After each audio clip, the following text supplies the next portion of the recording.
আজকের এই ভিডিওটা অতি গুরুত্বপূর্ণ। দেখা মাত্র প্রত্যেকটা বাংলাদেশী নাগরিক এটা ভিডিওটা শেয়ার করে দিবেন, কারণ আমি যে তথ্যগুলো দিচ্ছি। নমস্কার, ক্যালকাটা ডায়ালগস থেকে মনোজ দাস বলছি। নো ভোট টু বিজেপি এবং কালনেমির লঙ্কা ভাগ বৃত্তান্ত, ভণ্ডামির অপর নাম সেকুলারিজম।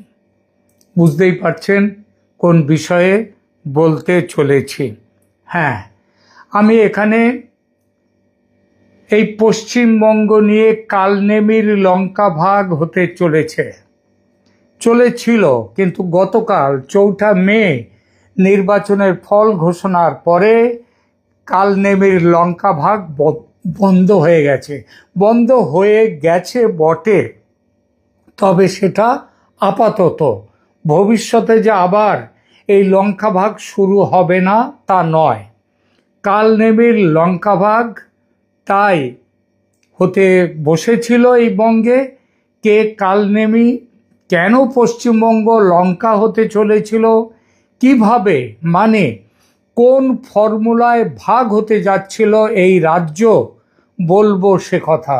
সঙ্গে আমাদের দেশের মহান সেকুলারদের চরিত্র। তবে তার আগে কালনেমি কে ছিল, লঙ্কা ভাগের গল্প কি, সেটা একটু বলি। কৃত্তিবাসের রামায়ণে আছে কালনেমির লঙ্কা ভাগ কাহিনী। রাম রাবণের যুদ্ধের সময় মেঘনাদের শক্তিশালের আঘাতে লক্ষ্মণ যখন সংজ্ঞাহীন হয়ে পড়েন, তখন তার প্রাণ বাঁচাতে জাম্বুবানের বৈদ্যগিরিতে, অর্থাৎ তার ওষুধ দেওয়ার জন্যে তিনি বৈদ্য, তখন লক্ষ্মণের প্রাণ বাঁচাতে হনুমানকে গন্ধমাদন পর্বত থেকে বিশল্যকরণী ওষুধ আনতে পাঠানো হয়। সূর্য ওঠার আগে ওষুধ এনে লক্ষ্মণের শরীরে দিতে পারলে বাঁচবেন লক্ষ্মণ। লঙ্কার রাজা রাবণ বুঝতে পারেন হনুমান যদি সেই ওষুধ নিয়ে ফেরে তাহলে লক্ষ্মণ বেঁচে যাবেন। তাই তিনি হনুমানকে বাধা দেওয়ার জন্য মামা কালনেমিকে বললেন, যাও মামা, হনুমানকে ঠেকাও যাতে সে সূর্য ওঠার আগে ওষুধ নিয়ে ফিরতে না পারে। যদি পারো এই কাজ করতে, তাহলে এই লঙ্কার অর্ধেক পাবে তুমি। কালনেমি বেরিয়ে পড়ল। মায়ার সাহায্যে পথের মধ্যে এক মনোরম তপবন তৈরি করলো, এবং মানে যে পথ দিয়ে লক্ষ্মণ যাবেন, এবং নিজে এক ঋষির ছদ্মবেশ নিয়ে সেই পথে সেখানে দাঁড়ালেন, সেখানে থাকলেন। তার উদ্দেশ্য ছিল হনুমানকে ভুলিয়ে ভালিয়ে দেরি করে দেয়া, প্রয়োজনে তাকে যদি হত্যা করা যায় সেই হত্যা করা, যাতে সূর্যোদয়ের আগে বিশল্যকরণী নিয়ে ফিরতে না পারে হনুমান। তবে কালনেমি ছিল অত্যন্ত লোভী। রাবণ রাজা তাকে প্রতিশ্রুতি দিয়েছিলেন যে হনুমানকে মারতে পারলে তিনি কালনেমিকে লঙ্কার অর্ধেক দিয়ে দেবেন। তাই হনুমান যখন দূর থেকে আসছে সেটা দেখা মাত্রই কালনেমি মনের আনন্দে মনে মনে লঙ্কার মানচিত্র ভাগ করতে শুরু করলো। কোন প্রাসাদটি কালনেমি নেবে, লঙ্কার কোন ঐশ্বর্য তার ভাগে থাকবে, পুরো লঙ্কা সাম্রাজ্যের দখল রাবণের সঙ্গে কালনেমি কিভাবে ভাগ করে নেবে, সেই চিন্তাতেই মশগুল হয়ে গেল। অর্থাৎ হনুমানকে মারতে পারা তো দূরের কথা, তাকে আটকানোর আগেই কালনেমি লঙ্কার দখল নিয়ে ব্যস্ত হয়ে পড়ে। পরিণামে কি দাঁড়ালো? হনুমান প্রথমে কালনেমির মায়ায় বিভ্রান্ত হলেও জলাশয়ে কুমির হয়ে বসত করা এক অভিশপ্ত অপ্সরার মাধ্যমে কালনেমির আসল পরিচয় ও তার আসার উদ্দেশ্যটা জেনে যান হনুমান। এরপর হনুমান কালনেমিকে বধ করে দ্রুত পুরো গন্ধমাদন পর্বত নিয়ে ফিরে আসেন। কালনেমির সেই লঙ্কা ভাগের স্বপ্ন অধরাই থেকে যায়। এই কাহিনী জন্ম দিয়েছে কালনেমির লঙ্কা ভাগ প্রবাদটির। এবার আসুন এই প্রবাদ কিভাবে সত্যি হতে চলেছিল পশ্চিমবঙ্গে। ঠিক একই দৃশ্য আমরা দেখলাম বাংলার সদ্য হয়ে যাওয়া নির্বাচনে। কিভাবে বিজেপি যাতে দখল না করতে না পারে এই রাজ্যের ক্ষমতা, তার জন্যে দেশের আগমার্কা বিপ্লবী দল সিপিএম এবং তার সঙ্গে বাইরে কুস্তি ভেতরে দোস্তি টক ঝাল মিষ্টির সম্পর্কে বাঁধা কংগ্রেস দল গোপন সমঝোতায় পৌঁছে গেল। কার সঙ্গে? আছে তৃণমূল কংগ্রেসের সঙ্গে। এবং রাজনীতির ময়দানে দুই পুরনো খেলোয়াড় কংগ্রেস আর সিপিএম জোট বাঁধল না বটে, তবে একই উদ্দেশ্য বুকে নিয়ে লঙ্কা ভাগের স্বপ্ন দেখতে শুরু করলো। কারণ এদের কাছে হিন্দুত্ব মানে সাম্প্রদায়িকতা এবং সেকুলারিজম মানে হলো বিশেষ এক সম্প্রদায়, পরিষ্কার করে বললে মুসলিমদের তোষণ করা। এবং সেই দিক দিয়ে টিএমসি, কংগ্রেস, সিপিএম সব কালনেমি মামার রাবণ রাজা ভাগ্নে। ভাবুন তো একবার, লড়ছেন নির্বাচনে, কিন্তু তাদের চিন্তার দৌড় মাঠের লড়াইয়ে নেই, আছে লড়াই পরবর্তী যে লুটোপুটি খাওয়া, যে লুটে পুটে খাওয়া, সেই খাওয়ার চিন্তায়। কংগ্রেস আর সিপিএমের নেতারা ডায়েরিতে কলম নিয়ে বসে হিসাব করতে শুরু করলেন কত আসন পাবেন। তার পরের ধাপের অঙ্কটা ছিল খুব সোজা, যাকে বলে সহজ পাঠ। তৃণমূল কংগ্রেস জনসমর্থন হারিয়েছে, আর বিজেপি নিশ্চয়ই একার ক্ষমতায় ম্যাজিক ফিগার ছুঁতে পারবে না। ব্যাস, ওখানেই তৈরি হয়ে গেল ত্রিশঙ্কু বিধানসভার তপবন। সিপিএমের ডাকসাইটে নেতা সুজন চক্রবর্তী তো ভোটের আগেই রীতিমতো ঘোষণা করে দিলেন বামপন্থীরা এবার ডজন ডজন আসন পাবে। সুতরাং ভোটের পরে সিপিএমের সমর্থন ছাড়া সরকার গঠন করা যাবে না।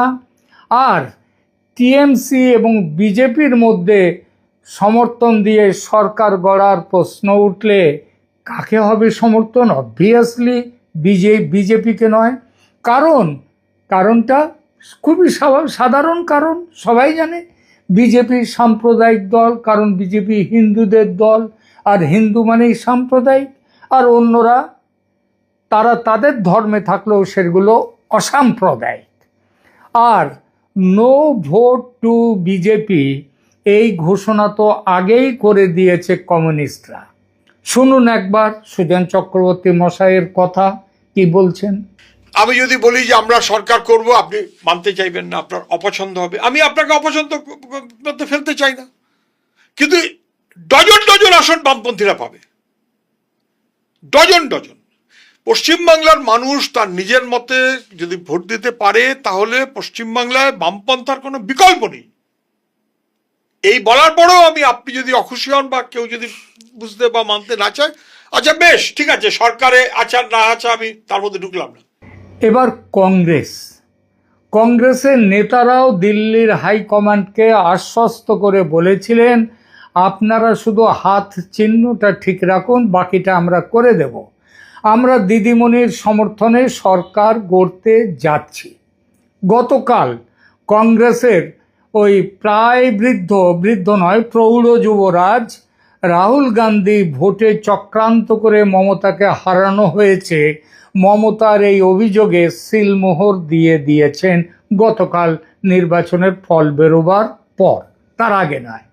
এরপর কালনেমির লঙ্কা ভাগ বোঝাপড়ায় আর কি কোনো প্রশ্নচিহ্ন থাকে কংগ্রেস, সিপিএম এবং তৃণমূলের সঙ্গে?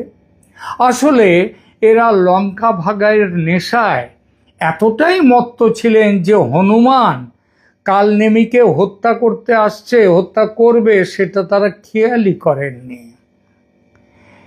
একজন সাধারণ ভোটারের চোখে এই দৃশ্যটা কেমন ছিল জানেন? যেন তেন প্রকারেণ দখলের রাজনীতি করে যেতে হবে। তৃণমূলের সাম্রাজ্য দুর্বল হয়েছে, সুতরাং সেই সাম্রাজ্যের ছিটে ফোটা যতটুকু পাওয়া যায় দখল করে নাও। তৃণমূল বিপদে পড়েছে, এই তো কামিয়ে নেয়ার সময়, কামিয়ে নেয়ার সুযোগ। রাজ্যটা তো লুঠের মাল, ভাগ বাটোয়ারা করে নাও। যেমনভাবে কালনেমি আর রাবণের ভাগাভাগি হয়েছিল, চুক্তি হয়েছিল, কংগ্রেস আর সিপিএম ঠিক সেই কাজটাই করতে গেল। 294টা আসনেই প্রার্থী দেয়া হলো দু দলের তরফেই। জেতার জন্যে নয়, বরং তৃণমূলকে সাহায্য করার জন্য দর কষাকষির জমি তৈরি করতে।